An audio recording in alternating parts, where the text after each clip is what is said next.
Welcome to Burlap Teachers. Enjoy the video.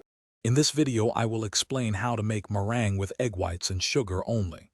Start by separating your egg whites carefully, ensuring no yolk gets in. Room temperature egg whites whip up much faster and achieve greater volume, which is key for a light meringue. Before you begin, make sure your mixing bowl and whisk are impeccably clean and free of any grease.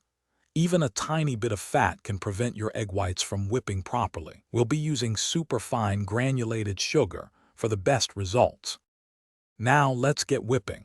Start your mixer on a medium speed, allowing the egg whites to become foamy and bubbly. As they start to turn opaque and white, increase the speed to medium-high.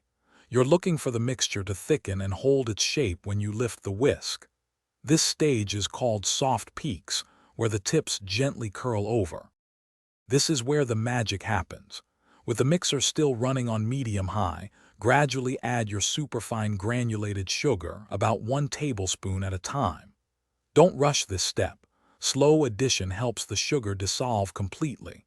Keep whipping until the meringue becomes wonderfully glossy and firm. When you lift the whisk, the peaks should stand tall and straight, indicating perfect stiff peaks. Once your meringue is ready, gently pipe or spoon it onto a baking sheet lined with parchment paper.